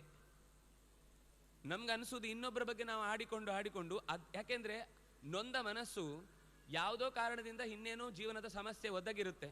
ಅದನ್ನು ನಾವು ತಿಳಿಯದೆ ಹಾಸ್ಯಕ್ಕೋ ಅಪಹಾಸ್ಯಕ್ಕೋ ಕೆಣಕಿಯೋ ಇನ್ನೇನೋ ಮಾಡಿದಾಗ ಅದು ತನ್ನ ಜೀವನದಲ್ಲೇ ಪ್ರತಿಫಲಿಸಿದಾಗ ಆ ನೋವೇನು ಅಂತ ಗೊತ್ತಾಗುವಷ್ಟರಲ್ಲಿ ತಿದ್ದಿಕೊಳ್ಳಿಕ್ಕೆ ಸಮಯ ಕಳೆದು ಹೋಗಿರುತ್ತೆ. ಅದಕ್ಕೆ ಯಾವ ಕಾರಣಕ್ಕೂ ಯಾರನ್ನು ನಿಂದಿಸುವ ಕೆಲಸಕ್ಕೆ ಹೋಗಬೇಡ. ತಪ್ಪು ಮಾಡಿದಾಗ ಶಿಕ್ಷಿಸಬೇಡ ಅಂತ ಹೇಳಿಲ್ಲ. ತಪ್ಪು ಮಾಡಿದಾಗ ಶಿಕ್ಷೆ ಕೊಟ್ಟಾಯಿತು, ಅದು ಅಲ್ಲಿಗೆ ಮುಕ್ತಾಯ. ಅದರ ಮೇಲೆ ಅದನ್ನು ಮತ್ತೆ ಬೆಳೆಸಬಾರ್ದು. ಹೀಗೆ ಆಶುಹಿತ್ವ ಸತ್ಯಂ ವದ ಅರ್ಚಯ ಶಿವಂ ಭಜ ವಾಸುದೇವಂ. ಭಗವಂತನನ್ನು ಅರ್ಚಿಸು, ಶಿವನನ್ನು ಮೆಚ್ಚಿಸು. ಇದರಿಂದ ಮನಸ್ಸು ದೃಢವಾಗುತ್ತೆ. ಮತ್ತೆ ತಪ್ಪು ಕೆಲಸಕ್ಕೆ ಇಳಿಯದಂತೆ ನಿನ್ನ ಬದುಕು ಸಾರ್ಥಕವಾದ ಹೆಜ್ಜೆಗಳನ್ನಿಡುತ್ತೆ ಅಂತ ಹೀಗೆ ಆ ಕಾಂಚನ ಮಾಲಿನಿ ರಾಕ್ಷಸನಿಗೆ ಉಪದೇಶವನ್ನು ನೀಡಿ ನೋಡಿ ಇಷ್ಟು ಹೇಳಿ ಕೇವಲ ಸ್ನಾನದಿಂದಲೇ ಎಲ್ಲ ಮೋಕ್ಷ ಆಯಿತು ಅಂತ ಹೇಳಿದಳು. ಇದನ್ನೆಲ್ಲ ಯಾಕೆ ಹೇಳಿದ್ಲು ಅಂದರೆ ಸ್ನಾನ ಮಾಡುವುದರಿಂದ ಅಂತಃಕರಣ ಶುದ್ಧಿಯಿಂದಾಗ ಸತ್ಕರ್ಮಗಳ ಆಚರಣೆ, ಆ ಆಚರಣೆಯಿಂದಾಗಿ ಮತ್ತಷ್ಟು ಜ್ಞಾನದಿಂದ ಭಕ್ತಿಯಿಂದ ಲೋಕದಲ್ಲಿರುವ ವೈರಾಗ್ಯ, ಇದೆಲ್ಲ ಒಂದಕ್ಕೊಂದಕ್ಕೆ ಸಂಬಂಧವನ್ನು ಹೆಣೆದುಕೊಂಡು ಭಗವಂತನ ಪಾದದಲ್ಲಿ ಮನಸ್ಸನ್ನು ಇಡುವಂತಾಗತ್ತೆ ಅಂತ ಆ ಕಥೆಯ ಮುಕ್ತಾಯವನ್ನು ಮಾಡಿ ಮುಂದೆ ಮತ್ತು ಇದೇ ಕಥೆಯ ಕೊನೆಯಲ್ಲಿ ಮಧ್ಯದಲ್ಲೊಂದು ಮಾತು ಬಂತು. ಶಾಪಗ್ರಸ್ತರಾಗಿ ಅವರು ಇಲ್ಲಿ ಸ್ನಾನ ಮಾಡಿ ಹೋದವರಾಗಿದ್ರು ಅಂತ. ಅದನ್ನು ಅವನು ಮತ್ತೆ ಪ್ರಶ್ನೆ ಕೇಳ್ತಾನೆ, ಏನು ಶಾಪ, ಅದು ಯಾರು ಕೊಟ್ಟದ್ದು, ಯಾಕೆ ಹಾಗಾಯಿತು ಅಂತ ಅನ್ನೋ ಪ್ರಶ್ನೆ ಕೇಳ್ತಾನೆ. ಅದನ್ನು ಮತ್ತೆ ನಾಳೆ ದಿವಸ ಸೇರಿದಾಗ ನೋಡೋಣ ಅಂತ ಹೇಳ್ತಾ, ಕಾಯೇನ ವಾಚ ಮನಸ ಇಂದ್ರಿಯರ್ವಾ ಬುದ್ಧಿಯ ಆತ್ಮನಾವ ಅನುಸೃತ ಸ್ವಭಾವ ಕರೋಮಿ ಯದ್ಯತ್ ಸಕಲಂ ಪರಸ್ಮೈ ನಾರಾಯಣಾಯೀತಿ ಸಮರ್ಪಯಾಮಿ. ಶ್ರೀಕೃಷ್ಣಾರ್ಪಣಮಸ್ತು.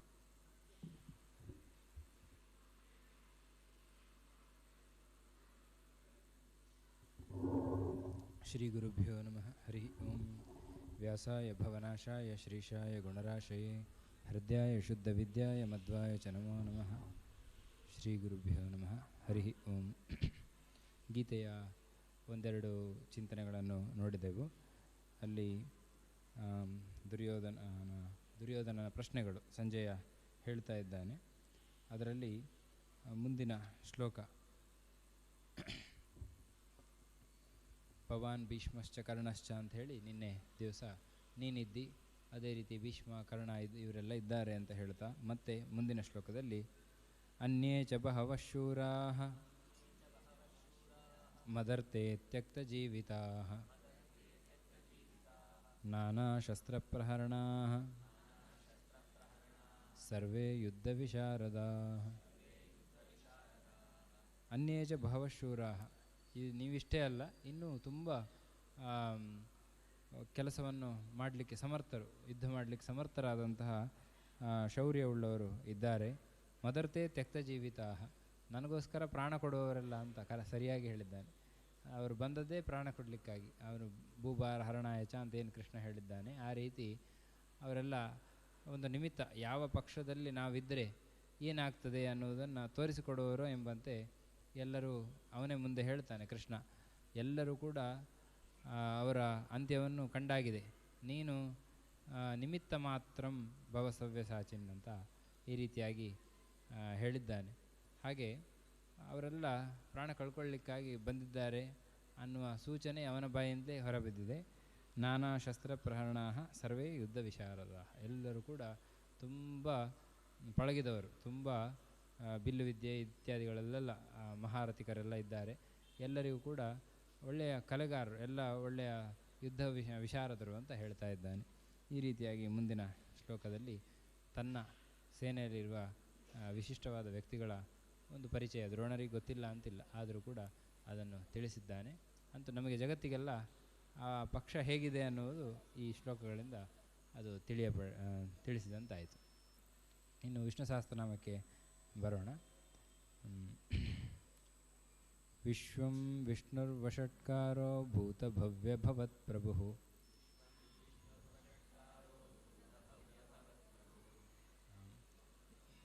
ಭೂತಕೃದ್ಭೂತಭೃದ್ ಭಾವೋ ಭೂತಾತ್ಮ ಭೂತಭಾವನಃ. ಒಂದು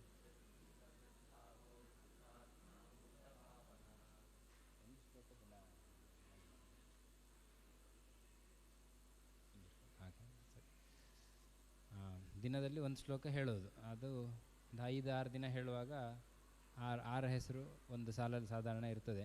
ಒಂದು 12 ಬಾರಿ ಹೇಳಲಿಕ್ಕೆ ಸಿಗ್ತದೆ, ಆವಾಗ ಅದು ಬಾಯಿಗೆ ಬರ್ತದೆ. ಹಾಗಾಗಿ ಒಂದು ಶ್ಲೋಕ ಹೇಳುವುದು ಅಂತ ಆ ರೀತಿ ಮಾಡಬಹುದು, ಚೆನ್ನಾಗಿದೆ. ಇನ್ನು 3 ಹೆಸರುಗಳ ಚಿಂತನೆಯನ್ನು ನಾವು ಮಾಡಿದ್ದೆವು. ಇನ್ನು ಭೂತಭವ್ಯ ಭವತ್ಪ್ರಭು ಅಂತ ಮುಂದಿನ ಪದ, ಇದು ಭಗವಂತನ ಒಂದು ವಿಶಿಷ್ಟವಾದ ಗುಣವನ್ನು ತಿಳಿಸ್ಕೊಡುವಂಥ ಪದ. ಸಾಮಾನ್ಯವಾಗಿ ನಮಗೆ ಇವತ್ತಾದದ್ದೇ ನೆನಪಿರೋದಿಲ್ಲ, ನಾಳೆ ಆಗುವುದು ಇನ್ನು ಹೇಳಲಿಕ್ಕೆ ಸಾಧ್ಯವೇ ಇಲ್ಲ. ಈಗ ಆಗ್ತಿರುವ ಬಗ್ಗೆ ಸ್ವಲ್ಪ ಮಟ್ಟಿಗೆ ಜ್ಞಾನ ಇರ್ತದೆ, ಅದು ಈಗ ಮುಗೀತು ಅನ್ನುವಾಗಲೇ ಎಷ್ಟೋ ವಿಷಯಗಳು ಮರೆತು ಹೋಗ್ತದೆ. ಆದರೆ ಭಗವಂತನಲ್ಲಿರುವ ವಿಶಿಷ್ಟವಾದ ಗುಣ ಏನು ಅಂತ ಕೇಳಿದರೆ, ಭೂತ ಹಿಂದಿರುವಂಥದ್ದು, ಭೂತಕಾಲ ಅಂತ ನಾವು ವ್ಯವಹಾರ ಮಾಡೋದಿದೆ. ಭವ್ಯ ಈಗ ಆಗ್ತಿರುವ, ಮತ್ತು ಭವತ್ ಮುಂದೆ ಆಗುವಂಥ ಎಲ್ಲದಕ್ಕೂ ಕೂಡ ಪ್ರಭುವಾಗಿದ್ದಾನೆ. ಅಂದರೆ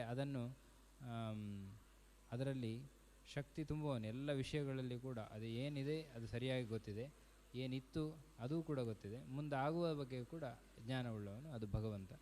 ಆ ಚಿಂತನೆಯನ್ನು ಇಲ್ಲಿ ಮಾಡಲಿಕ್ಕಾಗತ್ತೆ. ಪ್ರಕರ್ಷೇಣ ಭವತಿ, ಅವನು ಸರಿಯಾಗಿ ಅದನ್ನು ನಿಯಂತ್ರಣ ಮಾಡುವುದಂದರೆ ಅದು ಭಗವಂತ. ಹಾಗಾಗಿ ಭೂತ ಭವ್ಯ ಭವತ್ ಪ್ರಭು ಅಂತ ಈ ಹೆಸರಿನಲ್ಲಿ ಎಲ್ಲ ಕಾಲಗಳು, ಕಾಲ ನಿಯಾಮಕ ಅನ್ನುವ ಚಿಂತನೆಯನ್ನು ನಾವು ಮಾಡ್ಬೋದು. ಕಾಲವನ್ನು ನಿಯಂತ್ರಣ ಮಾಡುವಂಥ ಶಕ್ತಿ ಅದು ಭಗವಂತ. ಹಾಗಾಗಿ ಅವನಿಗೊಂದು ಹೆಸರು ಭೂತ ಭವ್ಯ ಭವತ್ ಪ್ರಭು ಅಂತ. कृष्णार्पणमस्तु. हरे नमः.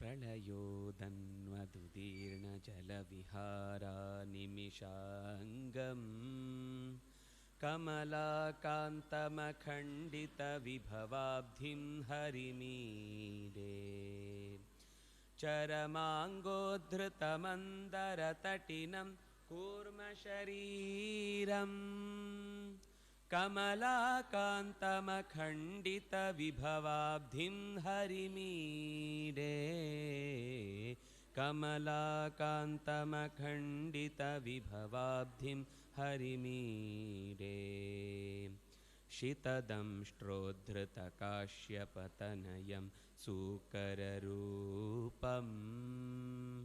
कमलाकान्तमखण्डितविभवाब्धिं हरिमीडे निशितप्राग्र्यनखेन जितसुरारिं नरसिंहम् कमलाकान्तमखण्डितविभवाब्धिं हरिमीडे कमलाकान्तमखण्डितविभवाब्धिं हरिमीडे त्रिपदौ व्याप्तचतुर्दशभुवनं वामनरूपम्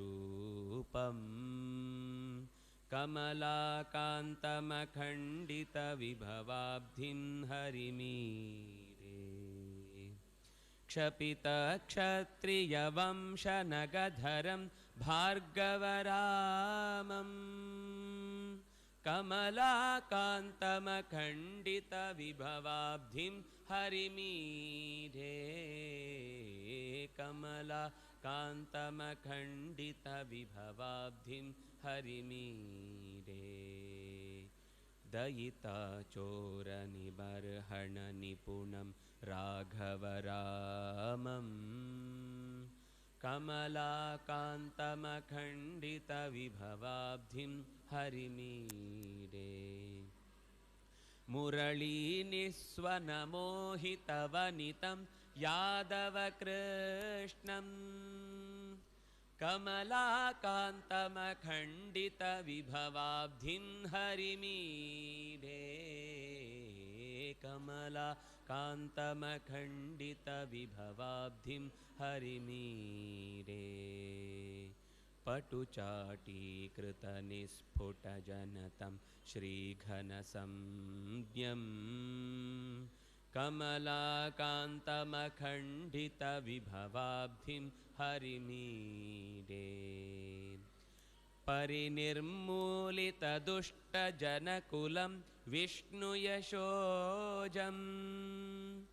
कमलाकान्तमखण्डितविभवाब्धिं हरिमीडे कान्तमखण्डितविभवाब्धिं हरिमीडे अकृते मां विजयध्वजवरतीर्थो हरिगाथा अयते प्रीतिमलं सपदि यया श्रीरमणोऽयम् अकृते मां विजयध्वजवरतीर्थो हरिगाथा अयते प्रीतिमलं सपदि यया श्रीरमणोऽयम्